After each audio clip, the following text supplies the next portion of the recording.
সুপ্রিয় শিক্ষার্থীবৃন্দ, management accounting এর কস্ট ভলিউম প্রফিট অ্যানালিসিস ক্লাসে তোমাদেরকে স্বাগতম। তো আজকে আমরা যে গাণিতিক সমস্যাটি নিয়ে আলোচনা করব, এটি বিবি অনার্স 2012 সালে এসেছে, একটা ইম্পর্টেন্ট অঙ্ক। তো আমাদের প্রশ্নে দেওয়া আছে দুটি বছর, 2011 সাল 2012 সাল। তো 2 বছরের সেলস দেওয়া আছে এবং প্রফিট দেওয়া আছে, অর্থাৎ 2 বছরের সেলস এবং 1 বছরের লস আর 1 বছরের প্রফিট। এই হচ্ছে আমাদের প্রশ্নের তথ্য। তো আমাদেরকে এখান থেকে 5টি রিকোয়ারমেন্ট করতে বলা হয়েছে। 1 নম্বরে আমাদেরকে বলছে কন্ট্রিবিউশন মার্জিন রেশিও বের করতে। তো 1 নম্বরে আমরা করব কন্ট্রিবিউশন মার্জিন রেশিও, যেটাকে আমরা সংক্ষেপে সিএম রেশিও বলি। C/M contribution margin, CM ratio. তো যদি আমাদের দুটি সময় দেওয়া থাকে এবং দুটি সময়ে সেলস এবং প্রফিট দেওয়া থাকে, তো সেক্ষেত্রে আমরা কন্ট্রিবিউশন মার্জিন রেশিও অথবা এর আরেকটি নাম হচ্ছে পিভি রেশিও বের করব। কিভাবে? চেঞ্জ ইন প্রফিট, দুটি সময় প্রফিটের চেঞ্জ দেখাবো।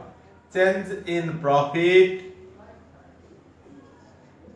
একে ভাগ করব চেঞ্জ ইন সেলস দিয়ে, চেঞ্জ ইন সেলস ইনটু 100। তো চেঞ্জ ইন প্রফিট, দুটি সময় প্রফিটের চেঞ্জ, বড় প্রফিটটা থেকে আমরা ছোট প্রফিট বিয়োগ করব। 1 লাখ মাইনাস, এটি যেহেতু লস সে নিজেই মাইনাস, তো 1 লাখ মাইনাস 60,000।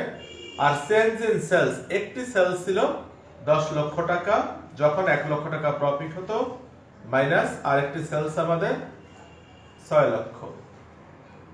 তো আমাদের চেঞ্জ মাইনাস মাইনাসে প্লাস হয়ে যাবে, 1 লাখ মাইনাস মাইনাসে প্লাস 60,000। আর চেঞ্জ ইন সেলস হচ্ছে আমাদের 4 লাখ। তাহলে চেঞ্জ ইন প্রফিটের পরিমাণ আসলে 1,60,000, চেঞ্জ ইন সেলস হচ্ছে আমাদের 4 লাখ। তাহলে কন্ট্রিবিউশন মার্জিন রেশিও পেলাম আমরা 40%।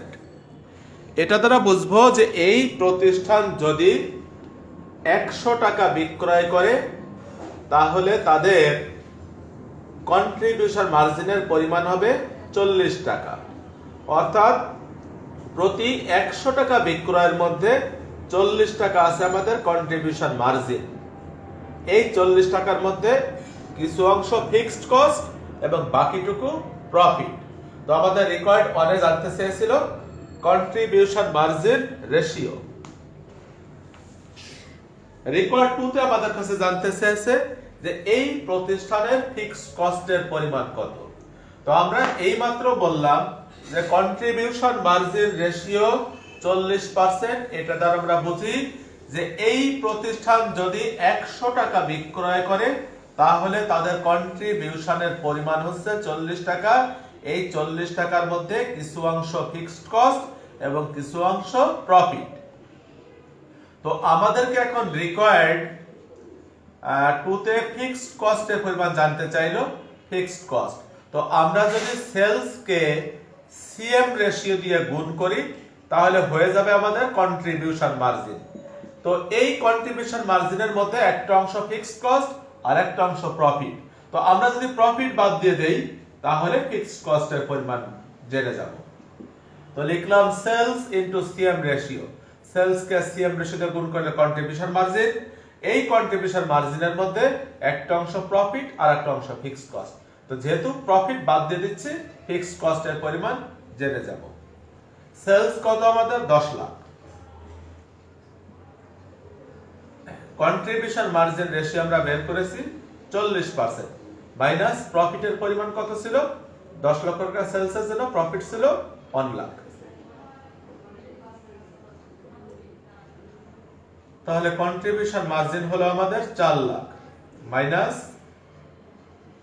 প্রফিট 1 লাখ। তাহলে ফিক্সড কস্ট পেলাম আমরা 3 লক্ষ টাকা। এরপরে আমাদের কাছে 3 নম্বরে জানতে চেয়েছে ব্রেক ইভেন পয়েন্ট কত?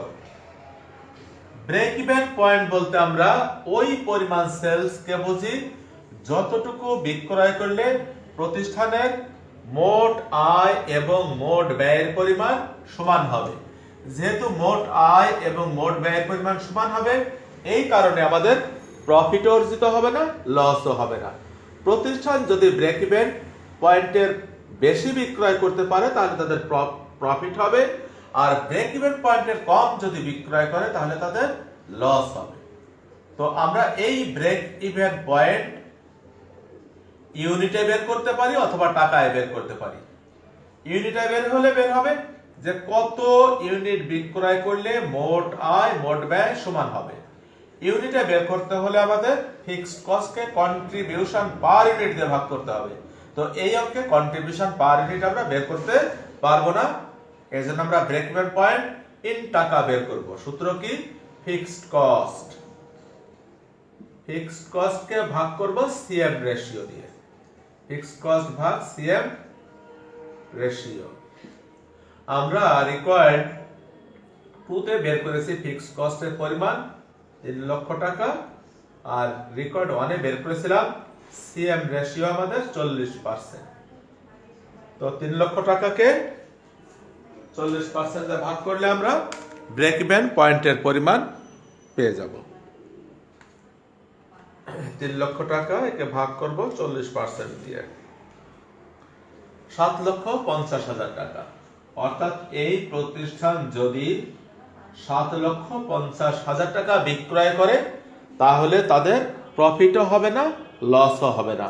অর্থাৎ মোট আয় এবং মোট ব্যয় সমান হবে। যদি প্রতিষ্ঠান 7,50,000 টাকা বেশি বিক্রয় করে তাহলে তাদের প্রফিট হবে, কম বিক্রয় করলে লস হবে। এরপরে আমাদের কাছে রিকোয়ার্ড 4 এ জানতে চেয়েছে যে amount of profit increase or decrease if sales increased by টাকা 1 লাখ। অর্থাৎ এই প্রতিষ্ঠানের সেলসের পরিমাণ যদি 1 লক্ষ টাকা বৃদ্ধি পায় তাহলে প্রফিট কি হবে? ইনক্রিজ করবে না ডিক্রিজ করবে, এবং কত? তো যদি সেলসের পরিমাণ বৃদ্ধি পায় তাহলে প্রফিটের পরিমাণ বৃদ্ধি পাবে। তো এটা যেহেতু ইনক্রিজড সেলস, বর্ধিত বিক্রয়, এই বর্ধিত বিক্রয়ের জন্য কোনো অতিরিক্ত ফিক্সড কস্টের প্রয়োজন হবে না, এই কারণে এখানে ফিক্সড কস্টের পরিমাণ নেই। তো আমরা লিখি ইনক্রিজ প্রফিট। সেলস বৃদ্ধি পেলে প্রফিট ইনক্রিজ করবে, এজন্য আমরা লিখলাম increase profit. Increased sales, increased sales into CM ratio. যেহেতু এইটুকু আমাদের বাড়তি বিক্রয় বা ইনক্রিজড সেলস, এই অংশের জন্য, এই বাড়তি বিক্রয়ের জন্য প্রতিষ্ঠানকে কোনো বাড়তি ফিক্সড কস্টের ব্যয় করতে হবে না। এই কারণে আমরা ইনক্রিজ সেলস কে সিএম রেশিওতে গুণ করলে ইনক্রিজ প্রফিট পেয়ে যাব, ফিক্সড কস্টের পরিমাণ বিয়োগ করার দরকার নেই। তো ইনক্রিজড সেলস এর পরিমাণ বলেছে আমাদের 1 লাখ ইনটু আমরা সিএম রেশিও পেয়েছিলাম 40%। তাহলে প্রফিট ইনক্রিজ করবে 40,000 টাকা। কখন? যদি আমাদের সেলস 1 লক্ষ টাকা বৃদ্ধি পায়। এজন্য আমরা ইনক্রিজড সেলস লিখেছি। যদি শুধু সেলস লিখি সেক্ষেত্রে ভুল হয়ে যাবে, কারণ তখন ফিক্সড কস্টের প্রশ্ন আসবে। যেহেতু এটুকু বাড়তি বিক্রয়, এই বাড়তি বিক্রয়ের জন্য কোনো বাড়তি ফিক্সড কস্ট লাগবে না, এজন্য আমরা ফিক্সড কস্ট বিয়োগ করি নাই। এরপরে আমাদের বলছে মার্জিন অফ সেফটি কত হবে যদি প্রতিষ্ঠান 60,000 টাকা প্রফিট করতে চায়। অর্থাৎ প্রফিটের পরিমাণ দেওয়া আছে, মার্জিন অফ সেফটির পরিমাণ জানতে চেয়েছে। তো আমরা যদি প্রফিটকে পিভি রেশিও বা সিএম রেশিওতে ভাগ করি তাহলে মার্জিন অফ সেফটির পরিমাণ জেনে যাব। তো আমাদের প্রফিট দেওয়া আছে, একে সিএম রেশিওতে আমরা ভাগ করব। রিকোয়ার্ড 5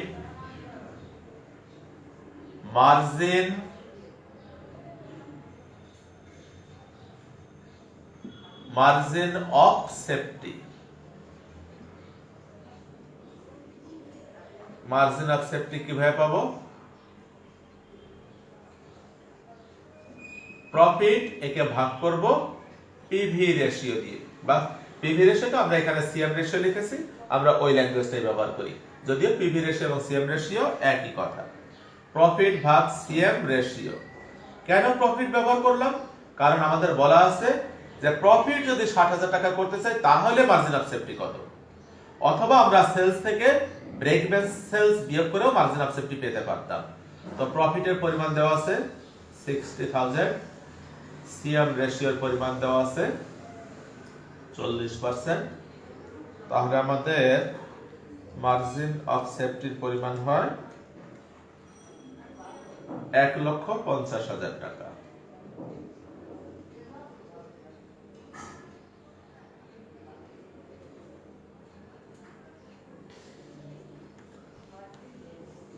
তো এই ছিল অঙ্কটা। তো আমরা সিবিপির বেশ কয়েকটা অঙ্ক করলাম এবং সব ধরনের সমস্যায় মোটামুটি পেয়ে গেছি। তো এই অঙ্কগুলো এবং এই ধরনের আরো কিছু অঙ্ক তোমরা বাসায় প্র্যাকটিস করো। আমরা এর পরে অন্য কোনো একটি চ্যাপ্টার নিয়ে আলোচনা করব। তো সবাই সুস্থ থেকো, ভালো থেকো, সকলকে অশেষ ধন্যবাদ।